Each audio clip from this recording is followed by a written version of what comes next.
UK, where we're going to address the issues of philanthropy that crosses borders, immigration flows that cross borders, and a really interesting triangle. So often we're looking at diasporic giving back to Egypt or diasporic giving back to Palestine. But in this case, we have a fascinating paper about a triangle of giving with South Asians who have moved to the UK, but whose giving is often to countries of the Arab region and to causes in the Arab region. And trying to disentangle and understand that is Sufyan Abid's dissertation topic. He is a PhD candidate in the Department of Anthropology, School of Global Studies at University of Sussex in the UK. So he's in the perfect place to get guidance on this very interesting topic.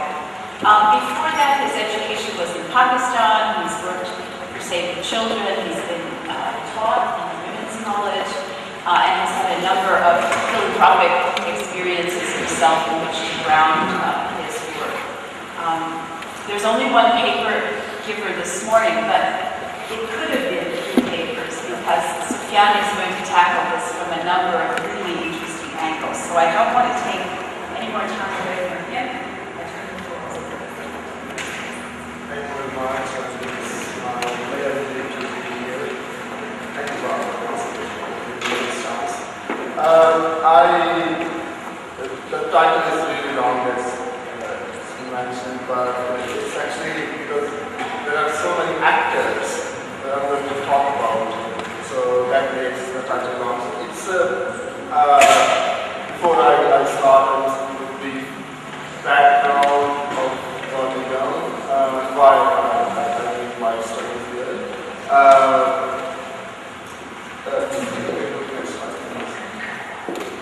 Yeah, it's just the outline. I will be introducing my topic and how I get the data. Then I will be talking about charity and donation practices among South Asian Muslims in Birmingham. And then I will see the influences of other charity on culture of giving among South Asian Muslim diaspora in Birmingham. This will be one part of the presentation, but I will be talking about the philanthropic world and charity and donation practices.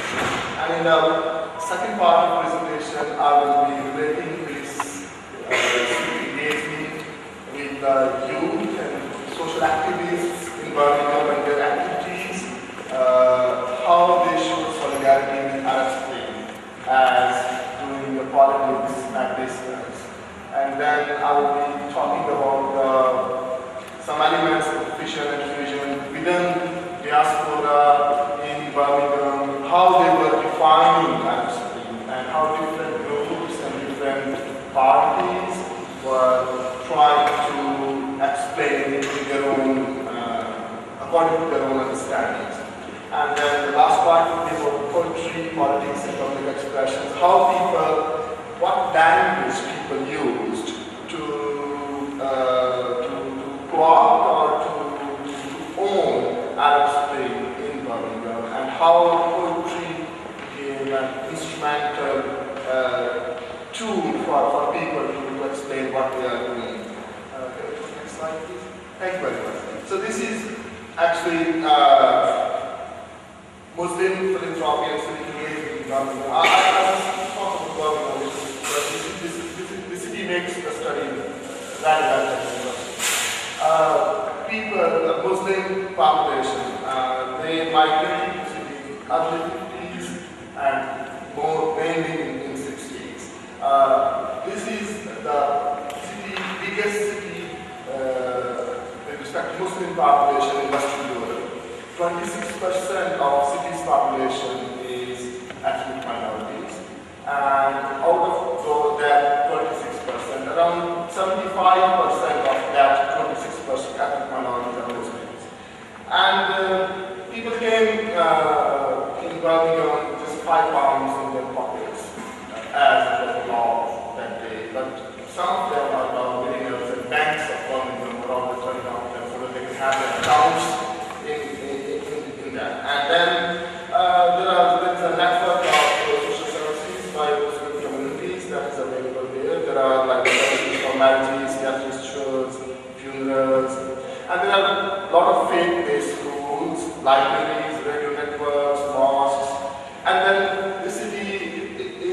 like the only place in Britain that gives Muslim population in Britain to represent itself as political entity. So we have two members of parliament in Britain from Birmingham who are Muslim, of Muslim background.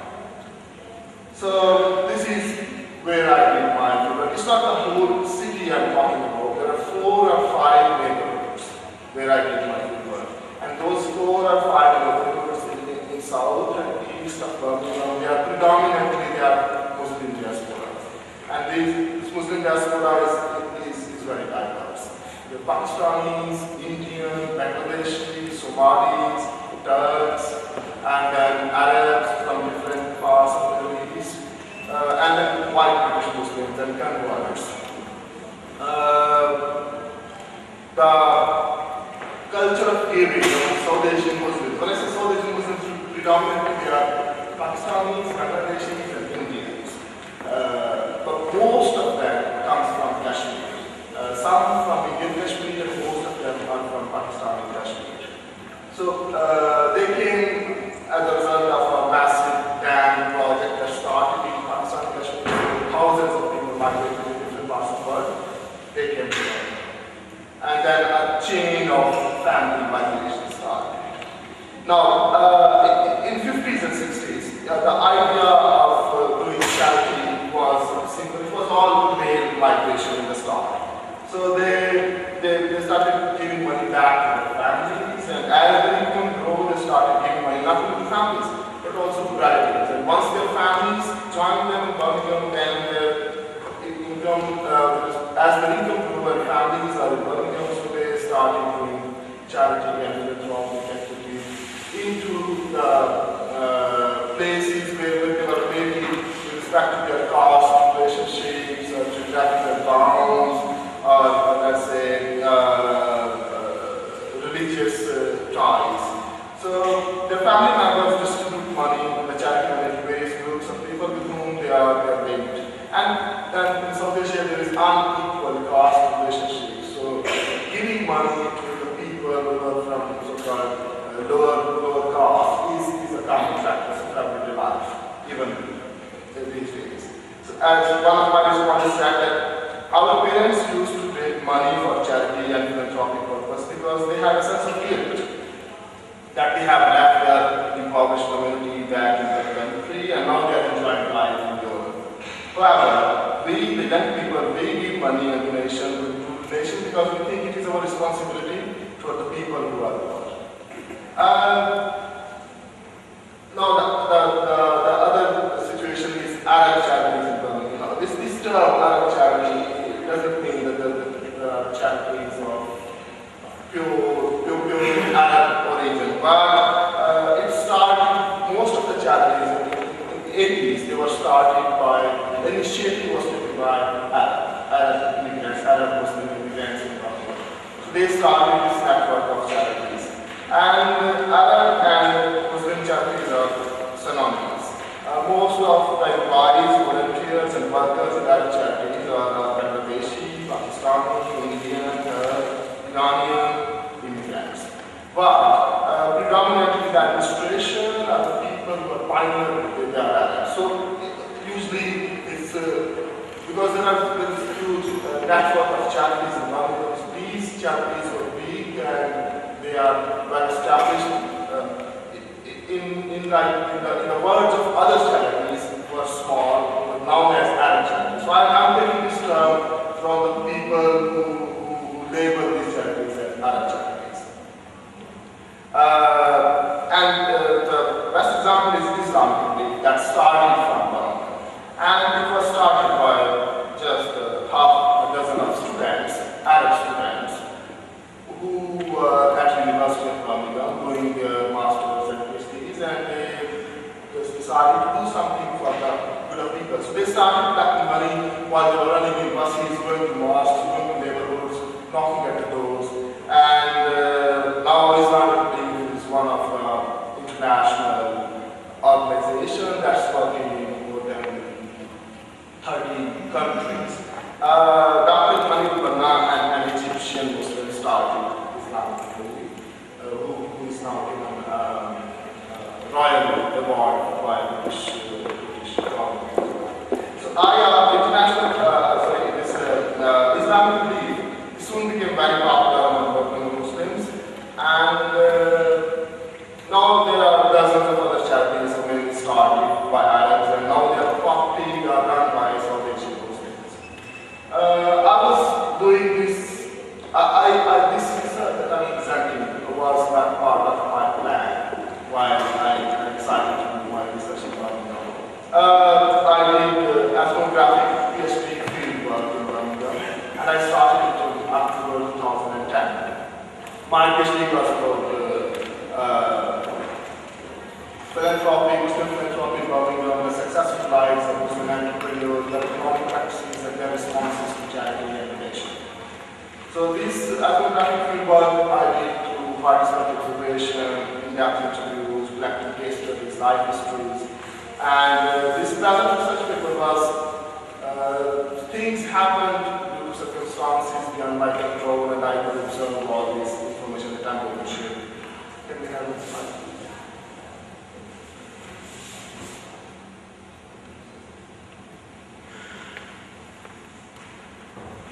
Okay. So, charity and donation practices among South Asian Muslims in Birmingham. I will start with religious interpretations and charity practices. The relationship between South Asian Muslims, immigrants, and businessmen and entrepreneurs in Arab charities in Birmingham, it can be arguably explained as a large, ever-growing population group of Muslim immigrants who are South Asians, and then self-appointed gatekeepers of Islam who are like Arab social activists who are running different charities. I'm going to explain the nature of relationship and patterns of interaction between Arab charities, organizations, and South Asian Muslim diaspora in Birmingham. Muslims from South Asian backgrounds follow various streams of practicing Islam in their everyday lives. That will lead to various streams of practicing Islam that will lead to Bangladesh, India, and Pakistan with respect to their origin, history, and interpretation. Majority of South Asian Muslims in Birmingham follow Sunni Islam, but even among Sunnis there is a variety of sects, and mainly the division is between Salafis and Sufis. The South Asian Muslims who are followers of Indian Sufi tradition of Islam are at a loss in Birmingham. Whenever it comes to public expression of practicing or introducing Islam in front of wider British society. Similar findings we have from Chemical Games in our study in 1988, especially on Muslims from European city who settled in Canada. And she knows that what appears to be happening is a homogenization or essentialization of Islamic practices, where culturally specific aspects of Islam that are not shared with other Muslim population are likely to disappear, since they are not reinforced by Muslims from other groups in this context. This situation, gives advantage to Salafi Muslims to introduce Islam as monolithic and standardized form. However, in the last couple of decades, the emergence of Islamic charitable organizations, mainly run by Arab Muslims, have played a crucial role in the transformation of charity and donation practices among some of wealthy businessmen of South Asian origin.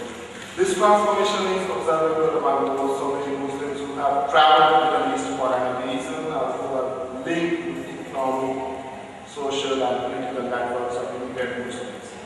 A similar study has been done by Professor Gerhart about Bangladeshis, where she explained that Bangladeshi diaspora have a tendency to drift away from Islamic practices that are centered around localizing Bangladeshi culture and have taken the shape of global Islam that is practiced by immigrants and native Muslims from all over the world.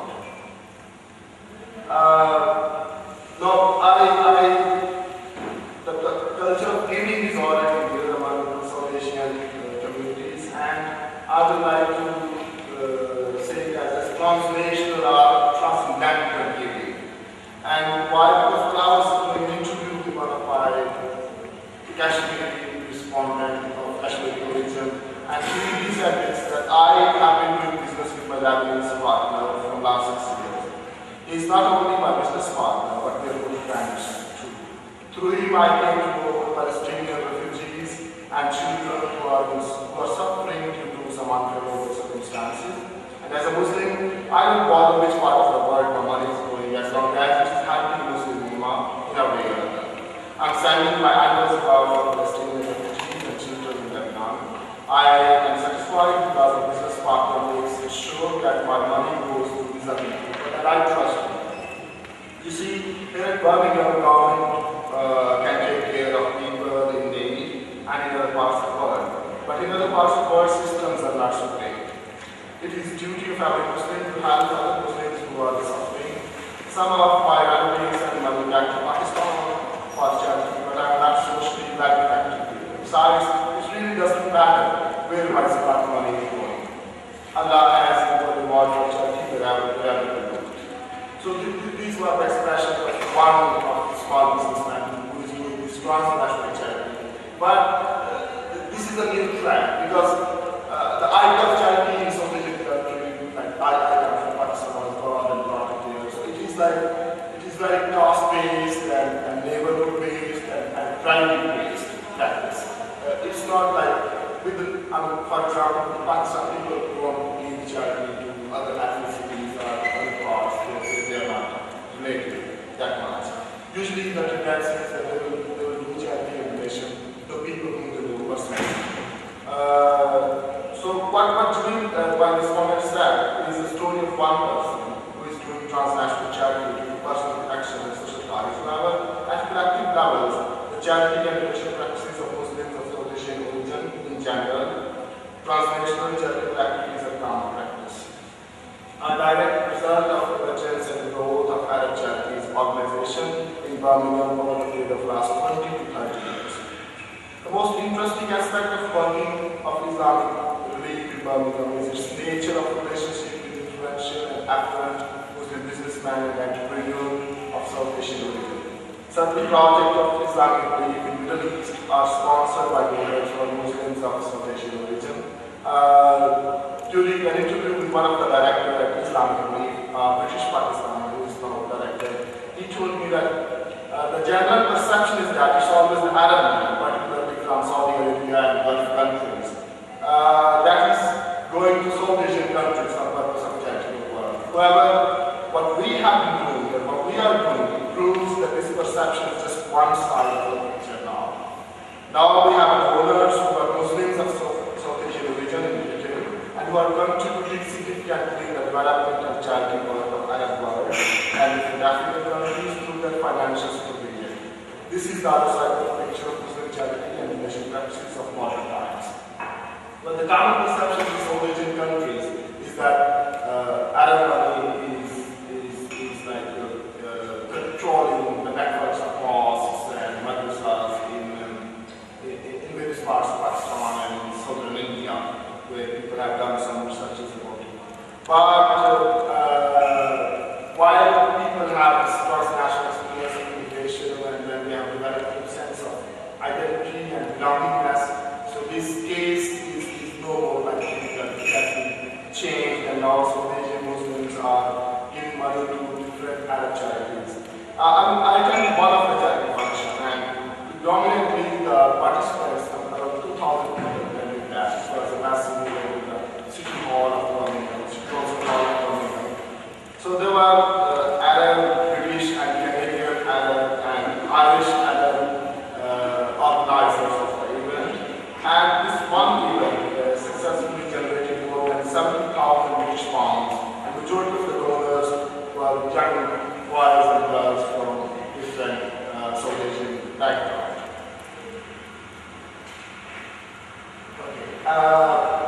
Local charitable organizations and differential relational patterns of donors.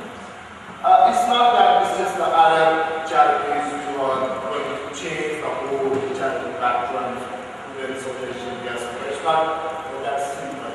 Rather, the people who belong to different stream of religious education, when the Sufis, they have a program Caucasian rival, the Sunni Muslims from South Asia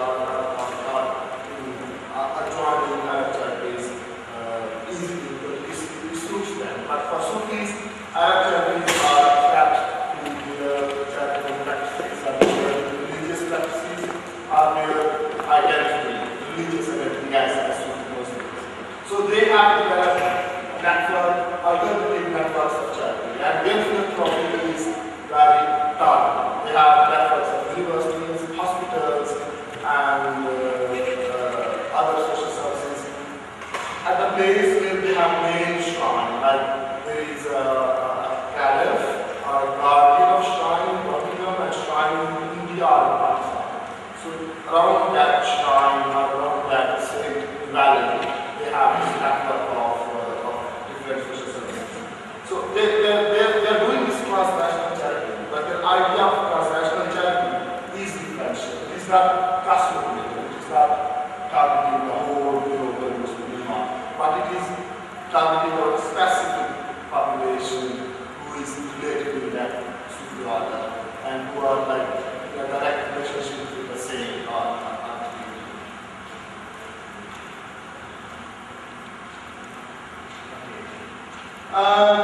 The influences of other charities they have Islamic belief is most successful and prominent of all the charitable organizations, but there are so many others like Muslim Hand, Ummah Trust, Isar, and then some Eritrea-based and Somalia-based charities who are doing different works. But the thing is that in Islamic belief, over the period of time, Muslim students and others, like over the period of time, Muslims from Britain and from different ethnic minorities like Pakistanis, Indians, Indonesian, English, Turks, are part of the Islamic organization as volunteers and as donors and as workers. There's a huge network of volunteers, and Islamic belief doesn't have as many employees.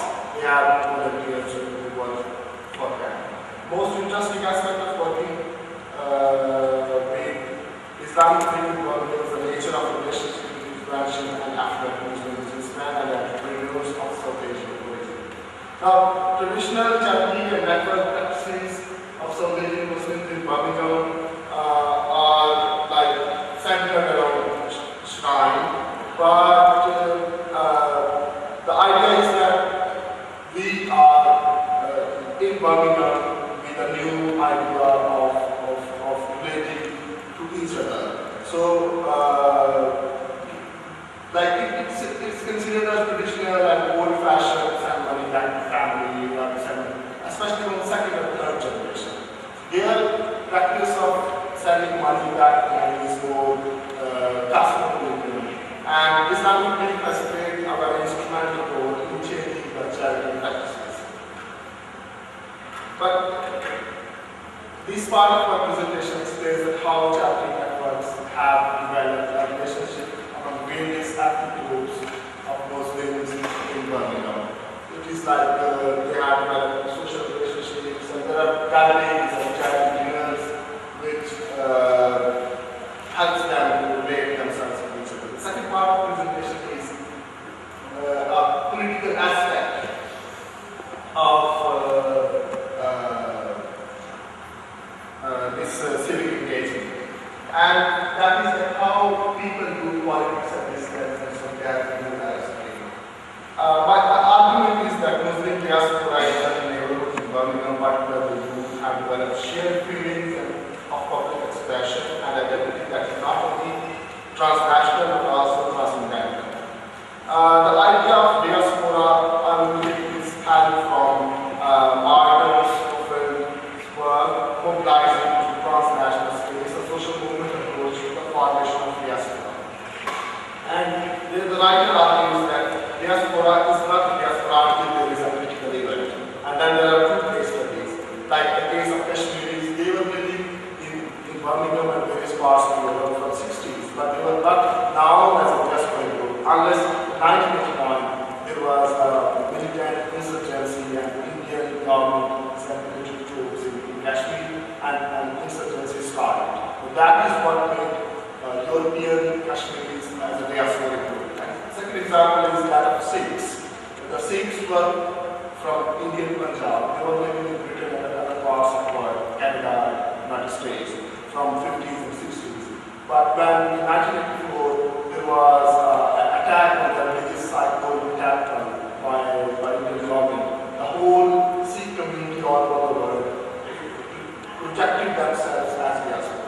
So there were some critical events in the year 2010 and 11 that in Birmingham played a crucial role to create this identity of Muslim diaspora as one unit in Birmingham. And these critical events mainly were Islamic League versus Gerhart, because Islamic League decided to shift to London, and that was a big debate that how much Islamic League now. Because we are working with Oxfam and with the Faith and with other donors. So they are not the same Islamic League that started in the 1980s. There were local elections in Birmingham, there were student protests, and then in August, England riots started as a result of the death of an Afro-Canadian man in London by London police. And then 3 Soviet men were killed during the riots, so their funeral was a massive event in Birmingham. And then Arab Spring, that I'm going to focus my next part of my presentation. So I will take this idea of politics at distance from one of the research Professor and she has published this recent work, and she says that how transnational distances were instrumental in shaping the social political actions which were happening at the same time at different places over similar issues. So the work of Gerhart is when the revolution was happening in Tahrir Square, what was happening in remote villages of Israel, where people did not have access to Tahrir Square, and how people were responding to the wave of revolutions that were spreading all over the Egypt and all over the world, all over the world. In her work, Living the Revolution in an Egyptian Village, Moral Action in the National Space, she explains that people at Tahrir Square, when the square was undergoing revolution, she narrates an expression of resistance in remote village from where the political engagement of youth and impoverished families was less televised and not given media coverage in details. She gives the context of deprivations and frustration experienced by rural Egyptians during the decades before Tahrir Square revolution in these words, that the headaches were regular and the income was inconsistent. Abu Lahab maintains that exploitation and brutality of police and local authorities made it difficult for impoverished groups and segments of society in rural and remote parts of Egypt to earn living with peace.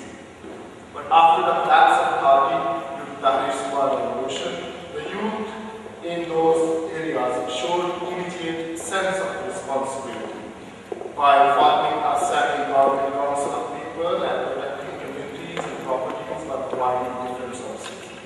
It can be analyzed that the distance from center of political event have given a form of new public opinion and social relationship in rural area.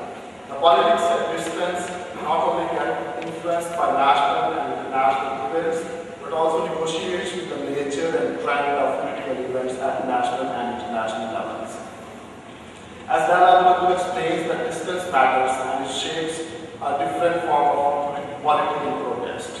I'm going to analyze that how transnational distances were instrumental in shaping the social and political actions which were happening at the same time at different places for similar issues.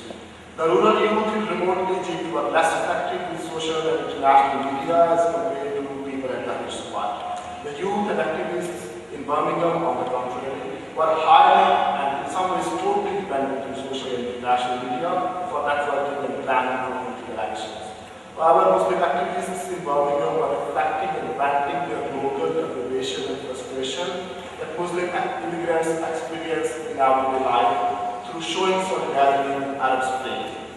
Another influence of Muslim activists and youth of Soviet origin in Birmingham was that of Islamist organizations that could be observed through their collective actions. The most active group among youth and activists in Birmingham regarding solidarity with Arab Spring was the one under the influence of Soviet Islamist organization, Jamaat Islam.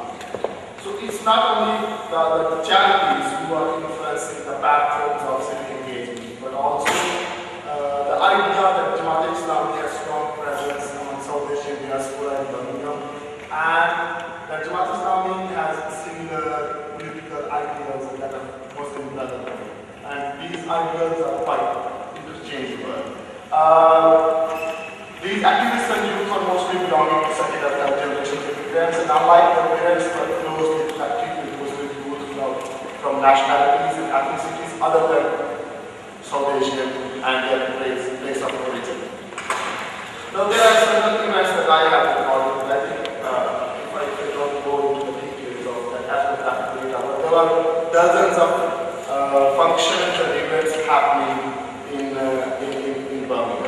So one thing was, as the Arab Spring started in Tunisia, the Muslim youth activities started Islamic graffiti on the streets of Birmingham, and that was created by artists and local Muslim activists.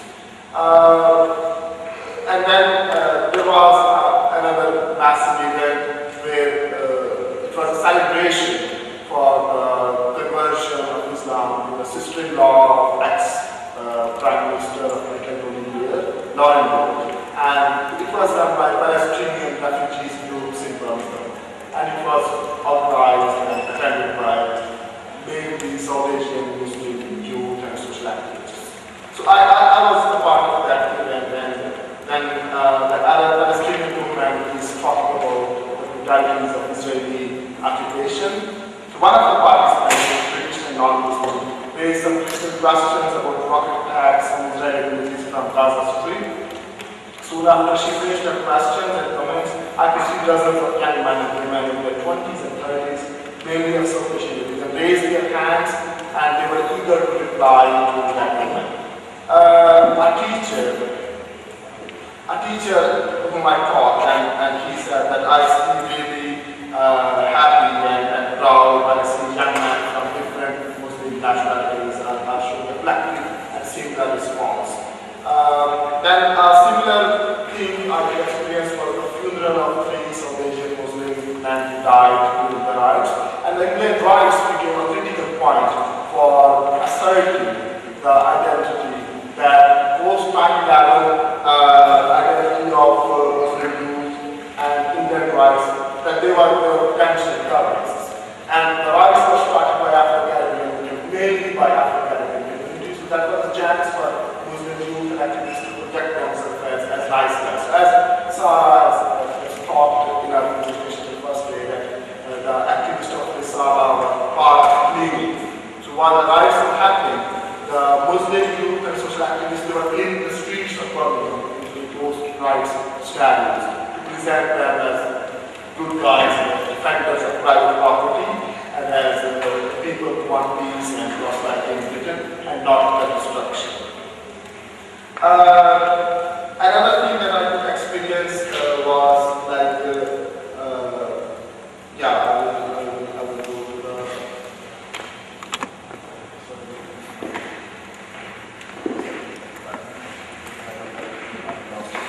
So it's like when the other groups of South Asian Muslim diaspora who were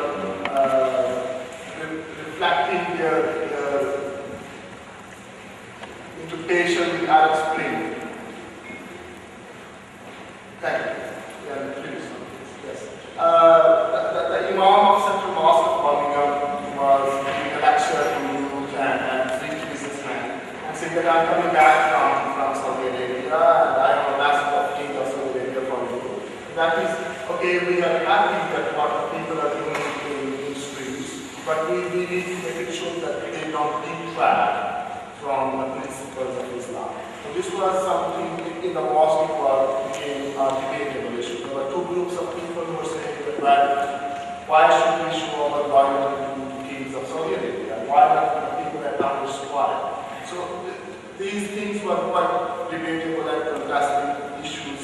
But another thing that I would like to share is poetic expression and politics of poetry. There was a significant presence of Stop the War coalition in Birmingham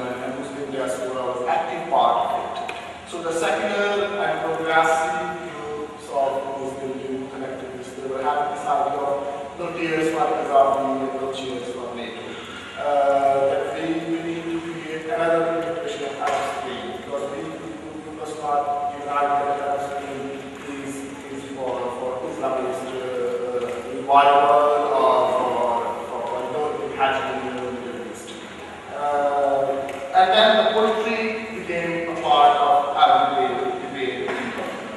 The work of Rain Saab, who's faculty at the University of Cairo, was that Egypt revolution and triumph of poetry. She explains that 11 days after the success of Tunis revolution, the rational argument and political analysis of mainstream media of Egypt emphasis on the notions like Egypt is not Tunisia.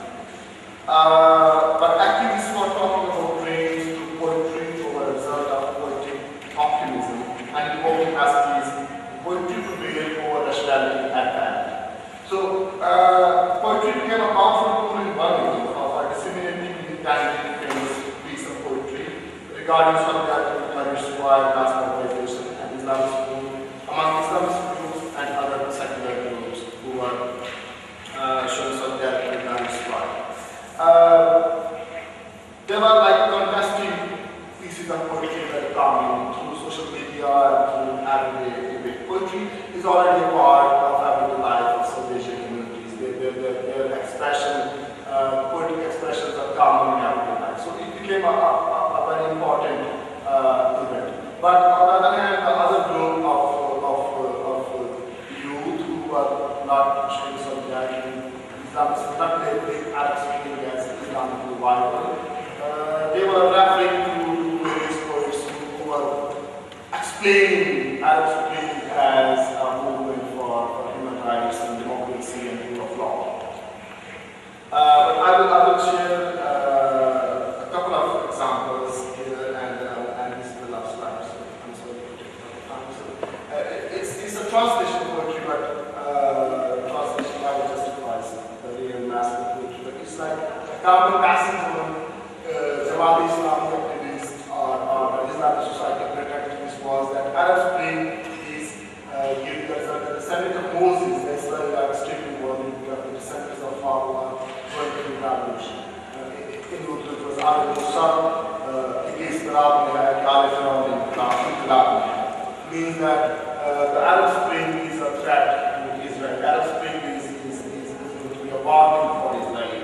And then the political situation in the Middle East is going to change. But on the other hand, the other groups were like arguing that Arab Spring up from the traditional hypothesis that Arab youth can only understand Quranic language. And their argument was that the movement is started by the people who were not Islamists, rather than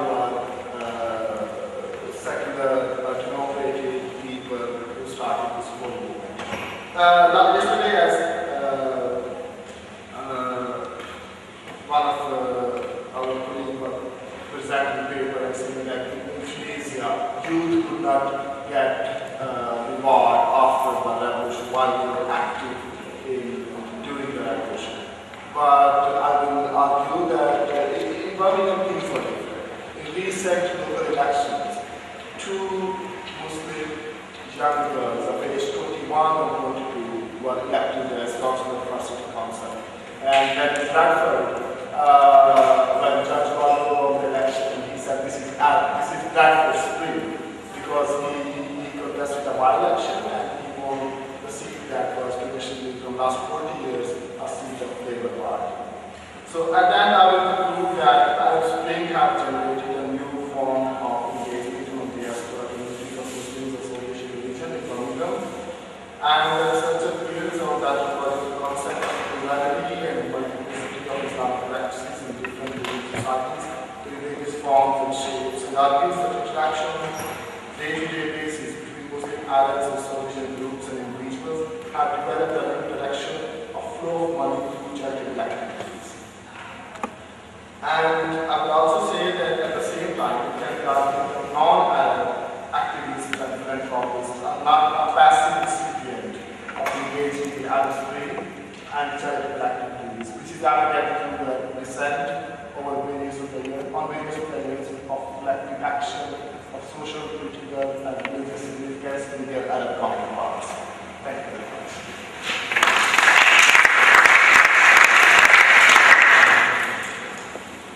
Thank you very much. I let you have a little bit of extra time because the data is so rich and you covered, really did cover a lot of territory. I want to quickly ask you 3 questions.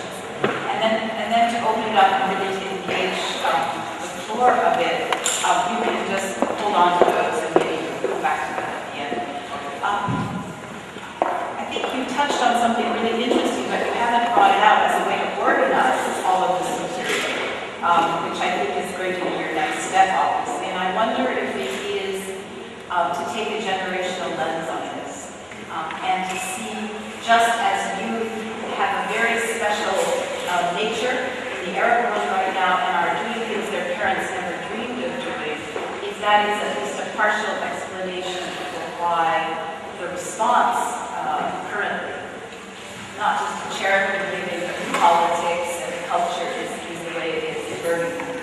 So that's one thought. The second is this really interesting idea of how peripheries respond when politics happen at the center, something that we at Gerhart Center are thinking a lot about. We're looking at youth beyond the centers. We're trying to actually understand how they're currently participating and how they would like to be supported to have their voice. And it was very interesting for me to realize that the cleanup after the UK riots last summer were inspired by Takaful. So it seems to me that you might want to bring out more about cultural diffusion, as well as behavioral diffusion of things like charitable giving. And that would be graffiti, that would be just the various really interesting responses that we're seeing in your data. Leading me to my final big question, and that is, why have Arab forms of charitable giving been more prominent than Asian forms? Early on mobilized a sense of identity among both Muslims and Arabs and giving back and sending back to support that cause. And then finally, another theory or explanation could be that civil society historically was more developed in places like Egypt. So a hanging of Benna and others brought to diaspora an understanding of how to organize in different ways. But I think that's a key question for you as you write it. And I am going to stop talking and let people from the floor also comment, ask questions.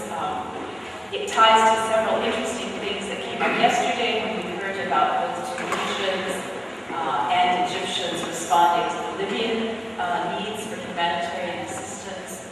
What are the issues that confront us as we think about transnational giving and civic action? Related to the effects of money transferred from Arab countries to UK or Asian communities. Do you think this money enforces specific ideologies or not? Because there is lots of money transferred from Arab countries to Asian countries. There is Saudi money, there is Emirati money, there is money come from Egypt or Libya. Do you think this money affects or enforces specific ideologies or not? And also I need to know the effects of mosques there. You talk about civil societies and the role of people in civil society and etc. But I need to know the role of mosques in affecting such charities between Asian people in UK. Thanks. Thanks, Sufyan, for the comprehensive presentation. And I would like to follow on some of the points raised by Barbara. It's very clear that the Arab Spring influenced the community, the Muslim community in Birmingham, by creating for them, maybe re-energizing them in terms of action and venting points. But it's not clear to me two things. If you can really just give a clear example, how the Arab Spring affected giving among Muslim communities in Birmingham. And second, how Arab giving within that Muslim context, Muslim Arabs are different from the mainstream Muslim giving. Because you put it into inverted commas, so I don't know whether you added Arab to make us happy or if there is any substance. But I did not get whether Arab Muslims are different in their giving than the mainstream Muslims in Birmingham. Thanks. A different tag on it, although it's a very interesting presentation. One aspect that you didn't discuss is the Shi'i side of it, and as much. I mean,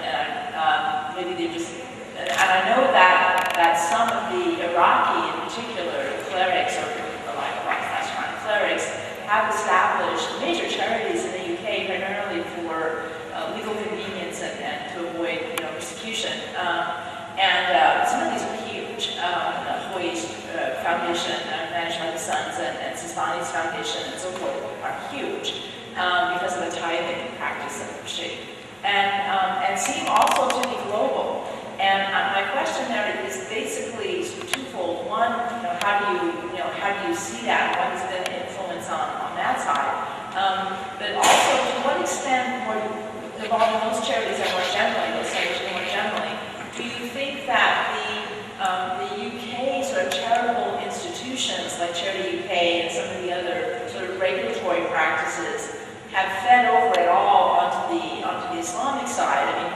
I know that Muslims are compliant, I don't mean that, but I mean, in terms of, has that changed people's attitude toward transparency or toward disclosure or, towards how charitable giving is organized in general? Not per se from the Christian side, but more from the relationship with government and just a somewhat different culture of giving, in non-Muslim populations in the UK. British society gave more donation than British government through disaster emergency. Now, there is a huge Pakistani diaspora library. So all British people, they gave money to DEC, that for this relief. And community and society's money was greater than British government's funding for flood areas. But Pakistani diaspora or other Muslim diasporas, they did not give money through that, through disaster emergency. They gave money to different Muslim charitable networks and personal connections. So this was something people were questioning, that while all British society is giving money to state-owned body that is there to help people in suffering, but while the people who are directly related to them are not giving money to this form. And it was like people still have personal connections with Muslim charitable organizations or with families like Pakistan. So the diaspora charitable, Muslim diaspora charitable practices are still rooted either in personal connections or they are it's happening through transnational charitable Muslim organizations. That is the difference. And from British society and British government stands, Islamic belief is sort of Muslim face. If you want to do charitable work in Somalia in North Africa, North Africa, so instead of Oxfam or any other organization, Islamic belief is more suitable because one is part and member of disaster emergency. That's the Muslim face of British government. So this is like, but I think the platform Muslim Charities network that's emerging is going more towards mainstream charitable network. And Islamic belief is going in that sense. But then there are small charities that are still rooted into personal connections and religious interpretations. How it is different from how Arab charitable giving is different from. I think Imagine Thomas to just explain that they are not fully Arab charities. Their staff or their donors or their workers or volunteers, they are from a variety of various ethnic backgrounds. But their introduction is that of Arab charity because it was started. But that's how main Arab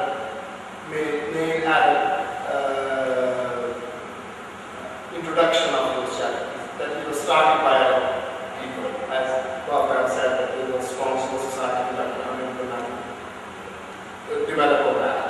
But it is how it affects giving and how it's different from South Asian givings is that it's more transnational.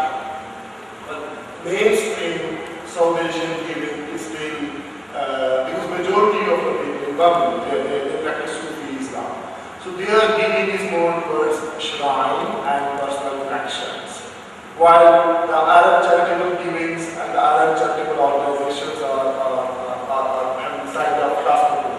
There will be the first wave of transnational charitable activities started after Birmingham wars, after Muslim crisis.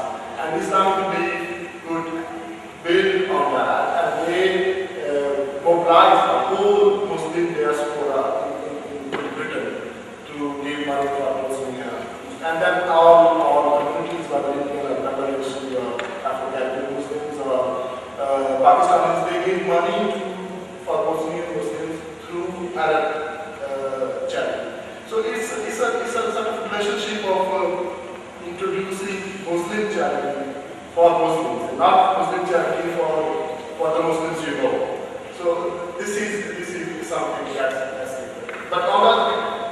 strong network of charities and philanthropic networks who are run by South Asian communities, and they are still sticking out the idea of giving back to the city where they come from and where they know the person. Your question is very important because while I was in Pakistan, I could see that what you were asking, the Arab money, especially from Gulf and Saudi Arabia, how it affects local communities. So the idea is that it will go to only one side, it will not go to other sides. And there are huge networks of mosques and madrasas, and even the imams of mosques are getting monthly salary from Saudi Arabia. So it's like an introduction of an ideology, a religious, I would not say ideology, but a religious interpretation. And the state of Pakistan or the state of, let's say, Bangladesh have tried to facilitate this type of charity that's coming from Arab countries and Saudi Arabia to South Asian countries. And there is a resentment about it. There is a contempt from in other Muslims in this type of charity, that why the people is one side and not other. Why, and there is an idea that the government should stop this form of charitable giving because it's a state patronage of one ideology on one side. So there is a feeling that this charity is in a way discriminating on the basis of certain affiliation. That's the mainstream.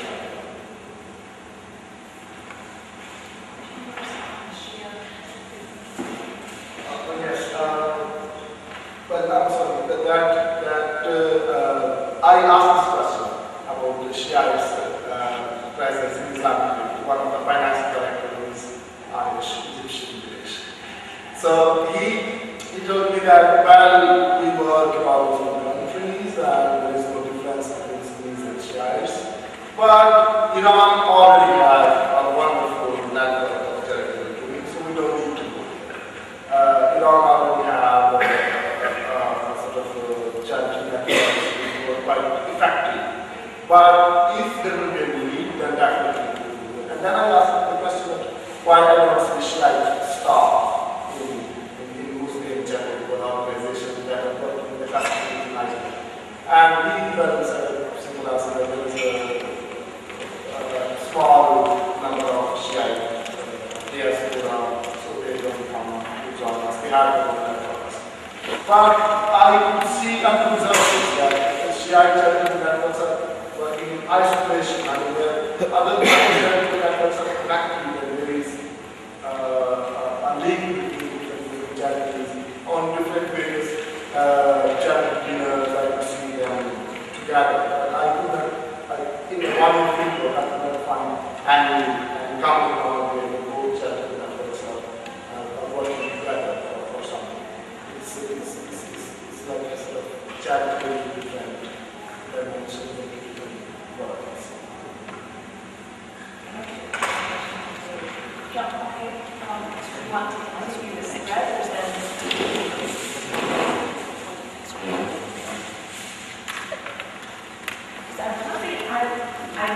I've heard references to, for example, there's an Egyptian corporation, an individual investor. I don't think we've got the mic on in that.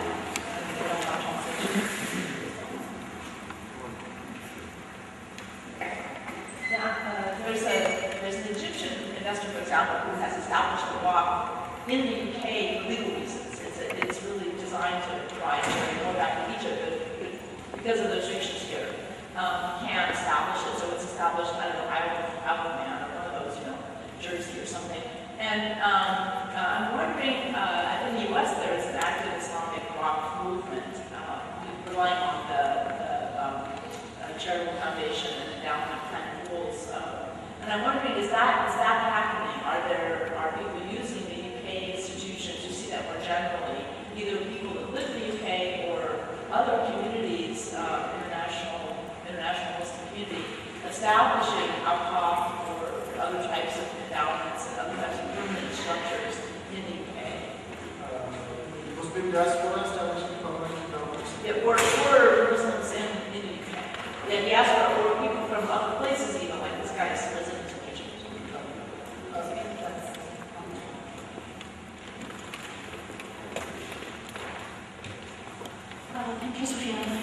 Just three quick questions. It seems that, from what I gathered from your presentation, that identity politics seem to drive patterns of giving within Muslim charities, and I was wondering if you've encountered people who culturally identify themselves as Muslim, but not specifically religious Muslims, and if they veer more towards giving to secular charities, or they still give to Muslim charities. The other question is the influence of Muslim Brothers in the UK, especially that a lot of members of Muslim Brothers were actually chose their state of exile, if you will, the UK, before returning to Egypt right after the Arab Spring. Someone like Gerhart who was huge in the UK, and whether that had any influence. And the last question is about if you've witnessed any gender-specific patterns to charities, whether charities led by women or women active within that, and if you've encountered Muslim women who joined the riots in the UK.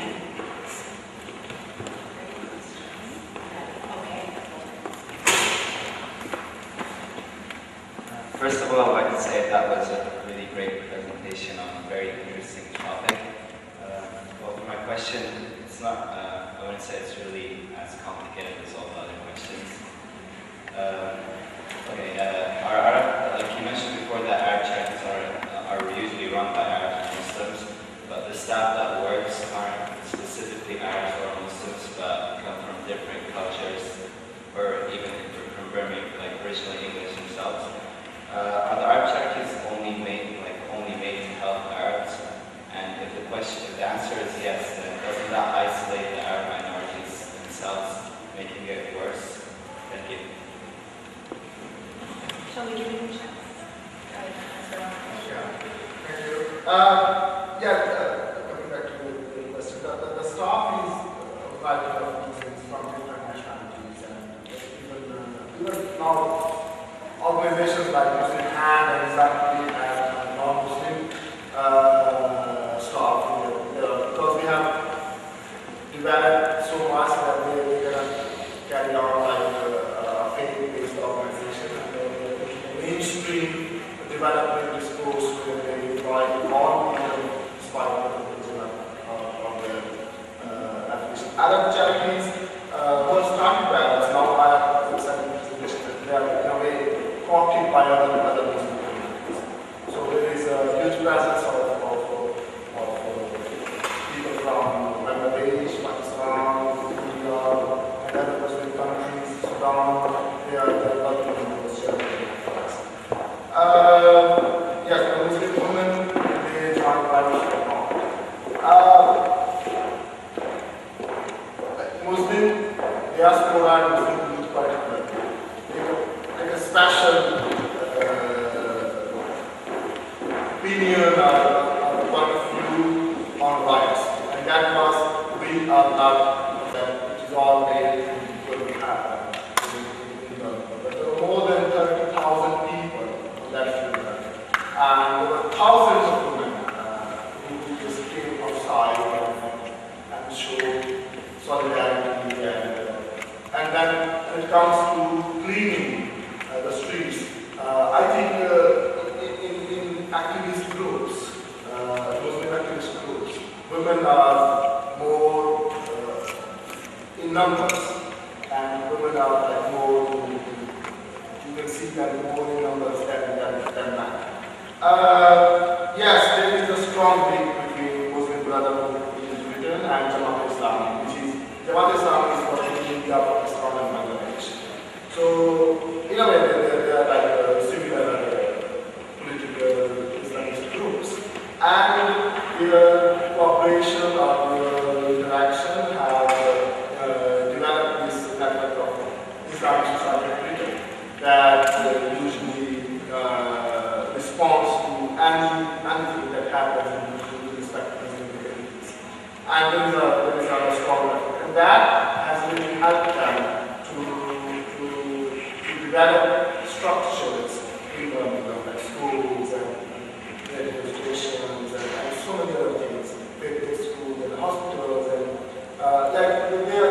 quite efficient, let's say, as opposed to the cultural Muslims. But the cultural Muslims, on the other hand, have a different idea. I would like to explain in the presentation that they were collecting money for flood victims in Pakistan by doing concerts.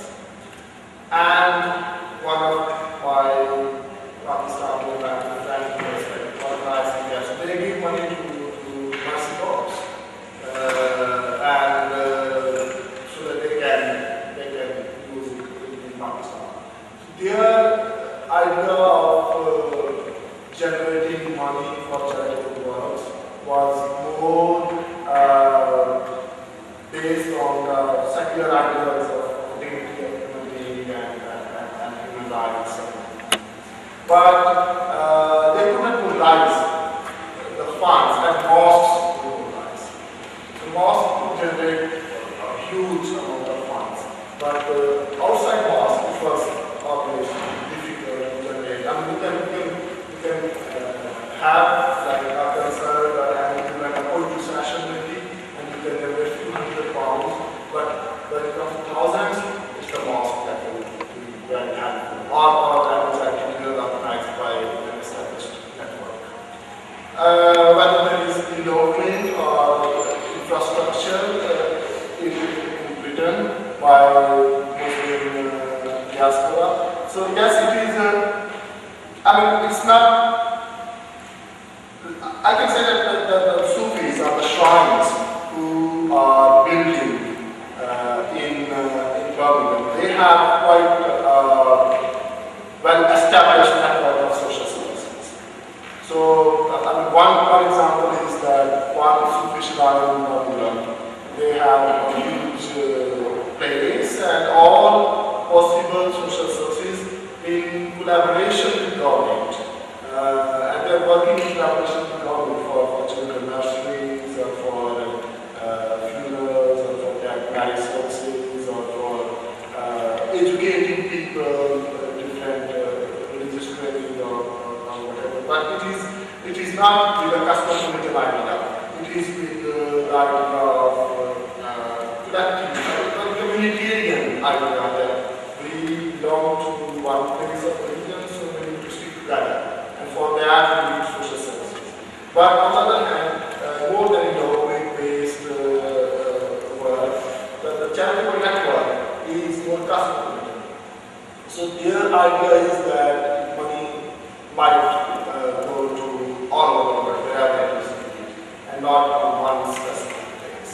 So I, as part of my research, I could see that like endowments or permanent welfare institutions are built in Birmingham by Sufis and by shrines.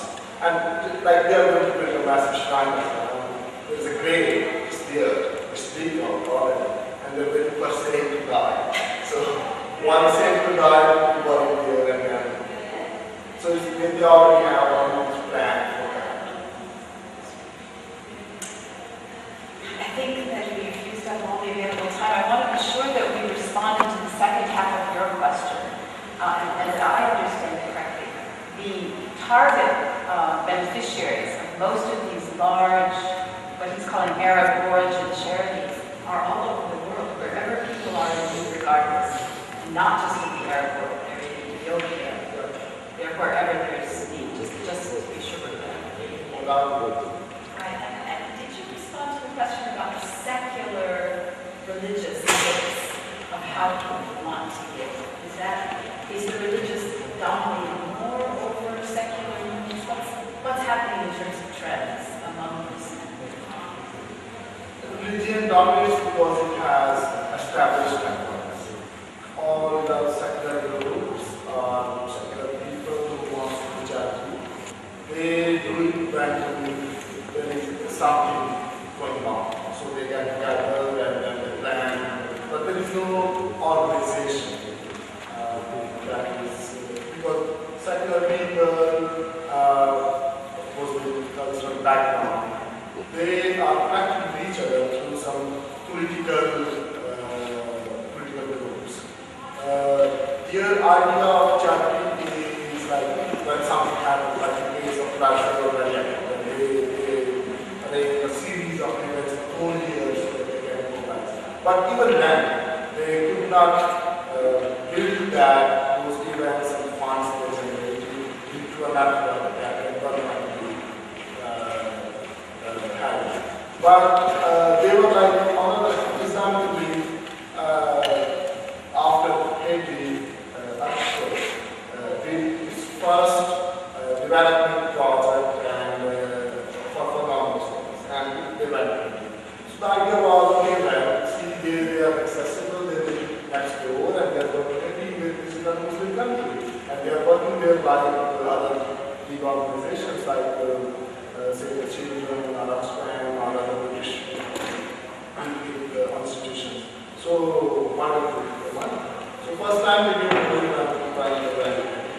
but otherwise the practice is more like random collection and generation of money, and then some development again to the organization that's working somewhere very easily. But there is no establishment. However, religious people have this advantage of well-established. Believe me, that resonates with us here in Egypt as we think about our organizational problems. Sufyan, I think we want to thank you very much for the research you're doing, for the presentation, for the great discussion you've generated, and thanks for being a great participatory audience. Thank you.